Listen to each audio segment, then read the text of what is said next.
That was one of the shortest 25 minutes of my entire life. I swear I was just watching the recap and then suddenly the episode was already over.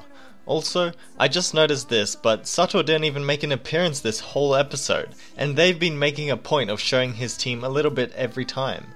Just goes to show how jam-packed this episode was. Oh, and just before we start, I wanted to say that the opening has really grown on me. While I still like the first seasons more, this new one does get me pumped for the episode. Anyway, first off, we get the juicy, sad, very sad and painful details about Izumi's past and how Tosaki took her in.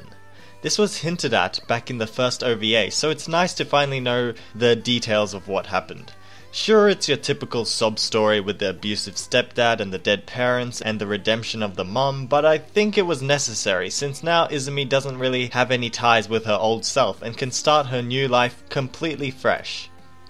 The one complaint I have is the blatant fan service. I mean, I enjoy fan service as much as the next guy, but please just leave it in other, more light-hearted shows. It doesn't fit this dark anime and takes a bit away from the seriousness of the situation.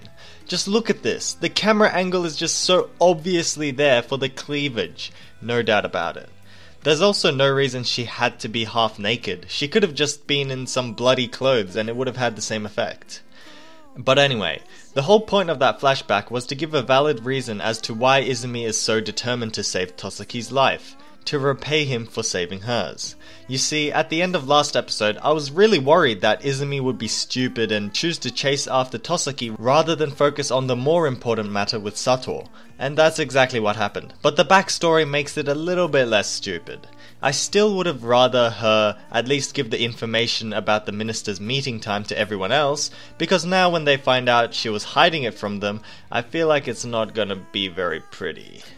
I just hope they manage to rescue Tosaki and still have enough time to deal with Satou, because if not, then Tosaki's gonna get real mad and Izumi would wish that she never tried to save him.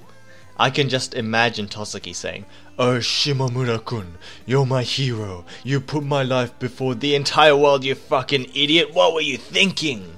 And then Izumi's gonna blush and then the ship will continue forth unimpeded. Anyway, next we have Tosaki's interrogation. Here he shows us that he's not just a little bitch and endures the torture the Americans put him through. The American guy turns out to be a bit of a sadist, grinning with pleasure as he electrocutes poor Tosaki. And finally we get a name for the American woman, Myers. Yeah, Myers is my store. More like Myers is my bitch, haha, get it? Cause she's a bitch and bitch means female dog and she's his lap dog. Haha, no? Sorry.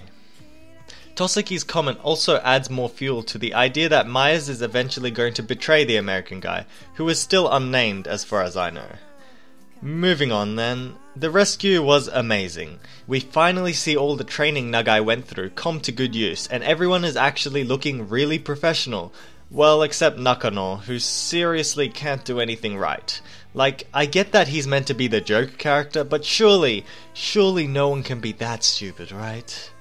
One mistake I picked up on though was that this guy actually has a dart thing in his neck before he even gets shot. Either that was done on purpose and since he's a big burly man the drug took longer to affect him, or it's an animation error. It's a small one though since I barely noticed it and I've watched this segment a number of times already. And then the episode ends with a car chase scene. A question that comes to mind is, how in the world are they driving so fast? You can see a bit in the video, and if you've ever been to Japan, you'll realize that the streets are really narrow. No way they'd be able to drive like that without crashing into at least a few dozen pot plants. The Americans are heading towards the American embassy, where apparently not even the police or the army can touch them. Good thing these guys aren't either of them, right? Surely the super special Ajin force will be able to stop them, right? Guess we'll find out next week, so until then, choo choo mother brothers.